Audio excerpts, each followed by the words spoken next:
Hi. We have a dataset with information on 5 FMCG brands. The information is on the total revenue generated by the brands in 2011 and 2021. These figures are imaginary and don't represent actual revenue figures.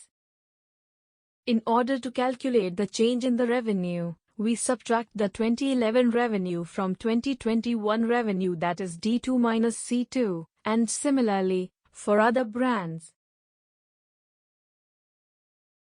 Thus we put equals ABS open brackets and select the value. With double click we get the absolute value for other brands.